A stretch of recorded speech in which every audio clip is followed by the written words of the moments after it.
March 13th, 1962. Lyman Lemnitzer, chairman of the Joint Chiefs of Staff, presents a proposal to Secretary of Defense Robert McNamara, named Operation Northwoods.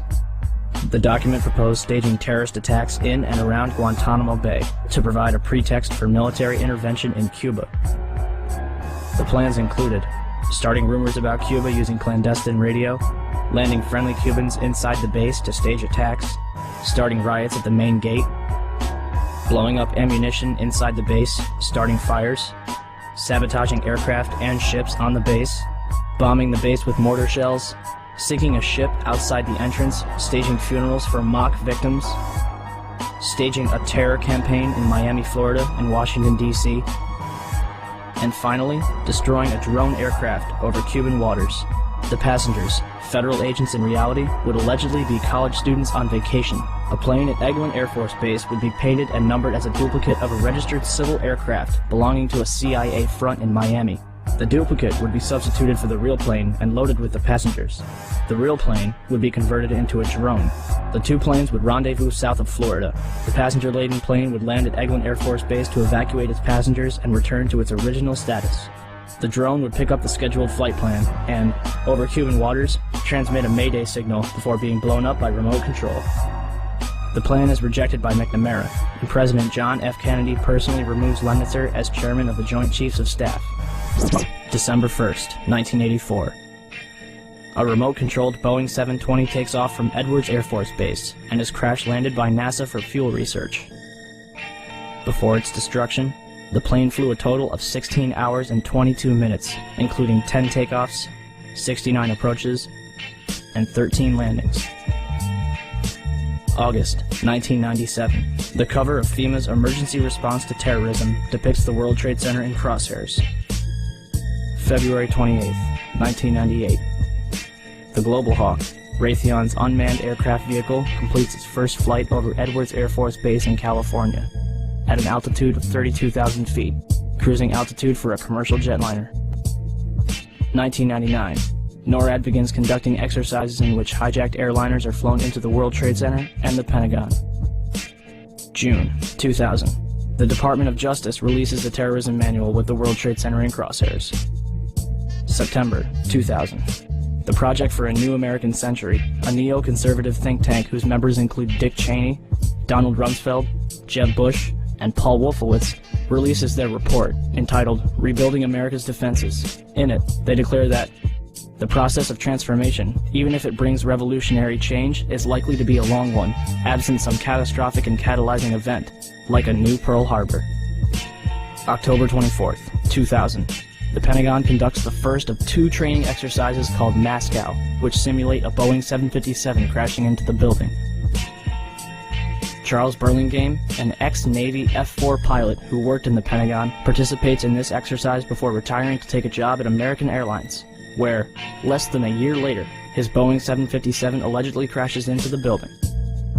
April 2001. NORAD plans an exercise in which a plane is flown into the Pentagon, but is rejected as too unrealistic.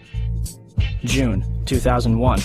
The Department of Defense initiates new instructions for military intervention in the case of a hijacking.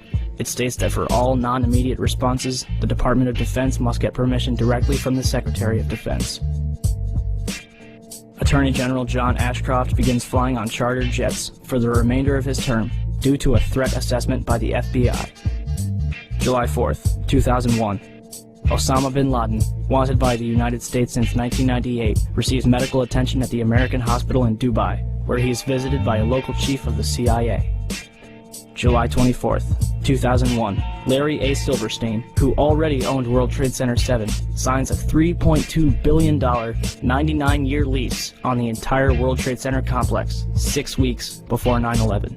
Included in the lease is a $3.5 billion insurance policy, specifically covering acts of terrorism. September 6, 2001, 3,150 put options are placed on United Airlines stock. A put option is a bet that a stock will fall. That day, put options were more than 4 times its daily average. Bomb-sniffing dogs are pulled from the World Trade Center, and security guards end 2 weeks of 12-hour shifts. September 7th, 2001. 27,294 put options are placed on Boeing stock, more than 5 times the daily average. September 10th, 2001. 4,516 put options are placed on American Airlines, almost 11 times its daily average. Newsweek reports that a number of top Pentagon brass canceled their flight plans for the next morning. San Francisco Mayor Willie Brown receives a phone call warning him not to fly the next morning. Pacifica Radio later reveals that this phone call came directly from National Security Advisor Condoleezza Rice. And in Pakistan, at a military hospital, all of the urologists are replaced by a special team in order to host their guest of honor, Osama bin Laden, who is carefully escorted inside to be watched carefully and looked after. September 11th, 2001. The National Reconnaissance Office in Chantilly, Virginia is preparing for an exercise in which a small corporate jet crashes into their building. NORAD is in the middle of a number of military exercises. The first, Vigilant Guardian, is described as an exercise that would pose an imaginary crisis to North American air defense outposts nationwide. The second, Northern Vigilance, moved fighter jets to Canada and Alaska to fight off an imaginary Russian fleet. 3 F-16s from Washington, D.C.'s National Guard at Andrews Air Force Base, 15 miles from the Pentagon, are flown 180 nautical miles away for a training mission in North Carolina. This left 14 fighter jets to protect the entire United States. Hi, Boston Center, Team U. We have a problem here. We have a hijacked aircraft headed towards New York, and we need you guys we need someone to scramble some F-16s or something up there to help us out. Is this real world or exercise? No, this is not an exercise, not a test. Do we want to think about scrambling aircraft? Oh, God, I don't know. That's a decision somebody's going to have to make probably in the next 10 minutes. Everybody just left the room. The first question I have is basically to get from you a sense of how you would rate the American media in their coverage of the events of the attack last September. Well, let's see.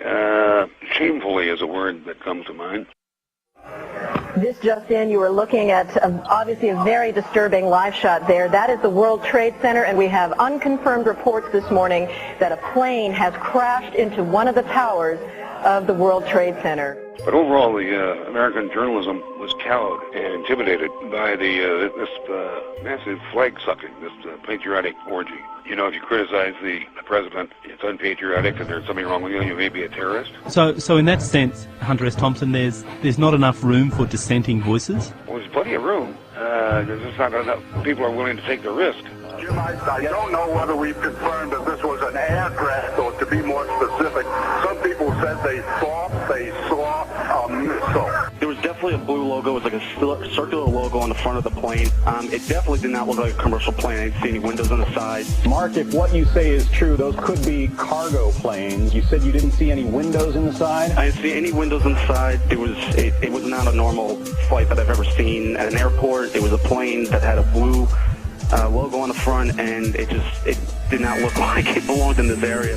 It's just sort of a herd mentality, a lemming-like mentality. If you don't go with the flow, you're anti-American, therefore a suspect. This is as close as we can get to the base of the World Trade Center. You can see the firemen assembled here, the police officers, FBI agents, and you can see the two towers. A huge explosion now, raining debris on all of us. We better get out of the way!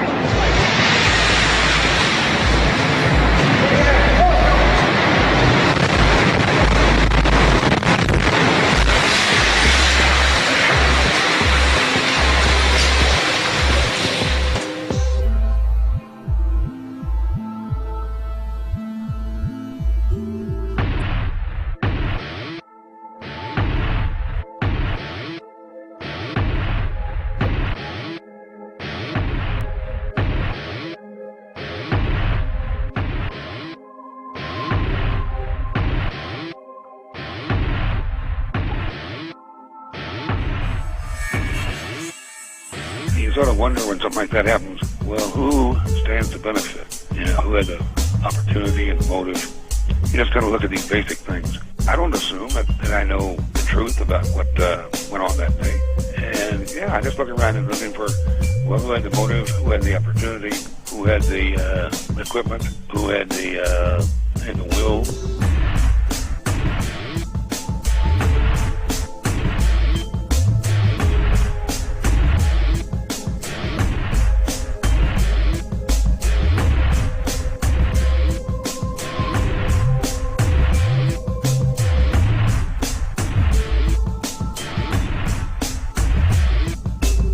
I put enough time on the inside of the White House and I've been in campaigns, and I've done enough for the people who do these things to know that the public version of the news, what an event, is never really what happened. And these people, I think, are willing to take that even further.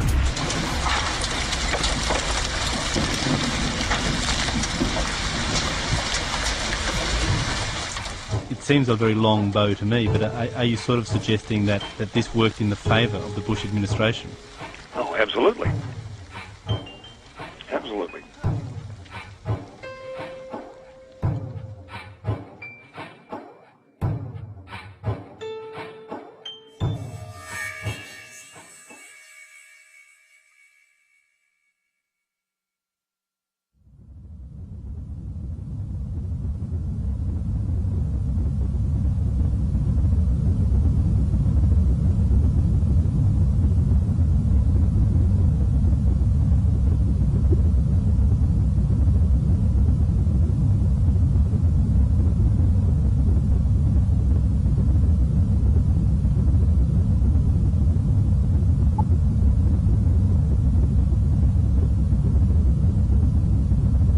.938, Arlington, Virginia. Hani Hanyor allegedly executes a 330-degree turn at 530 miles per hour, descending 7,000 feet in 2.5 minutes to crash American Airlines Flight 77 into the ground floor of the Pentagon.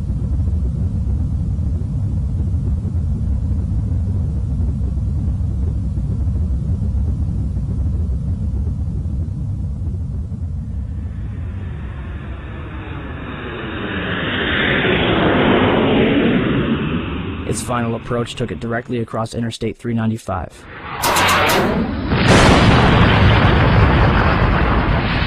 Knocking light poles out of the ground and bouncing off of the lawn before impact.